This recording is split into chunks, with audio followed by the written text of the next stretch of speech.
Vous êtes sur Kadara TV, bienvenue au Flash Info de ce jour. L'Assemblée générale de l'Union des conseils économiques et sociaux et institutions similaires des États et gouvernements membres de la francophonie, l'UCESIF, est officiellement lancée le jeudi 1er juillet 2023 à l'hôtel Novotel Richard de Cotonou pour une séance de 2 jours, en présence des autorités nationales et celles venues de la Côte d'Ivoire, du Gabon, du Mali, de la Mauritanie et de la Roumanie. Ceci pour intensifier les échanges et les réflexions sur la place des conseils économiques et sociaux de l'espace francophone dans la gouvernance de l'eau.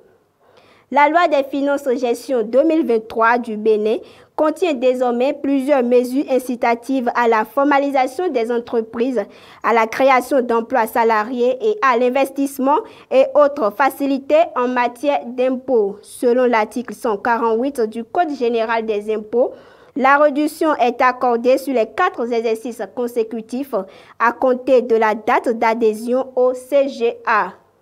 L'Organisation internationale du travail publie son rapport sur l'emploi comme tous les ans. Pour la première fois depuis la pandémie, le chômage retrouve ses niveaux d'avant la pandémie de Covid-19.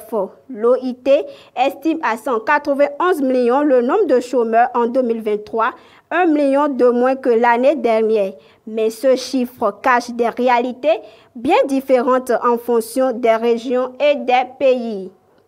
La Banque centrale européenne a estimé mercredi 31 mai 2023 que les prix de l'immobilier dans la zone euro pourraient chuter de manière désordonnée au regard des taux élevés d'emprunt dans le secteur qui rendent les acquisitions de logements inabordables pour les ménages et peu intéressantes pour les investisseurs. Dans les espaces positifs, la BCE a noté la solidité du marché du travail qui réduit le risque d'un défaut de remboursement des prêts contractés par les ménages. Et pour finir le Flash Info de ce jour, notons que le jeudi 1er juillet 2023, le Parlement français a adopté définitivement la proposition de loi contre les dérives des influenceurs après des mois de polémique dans le milieu.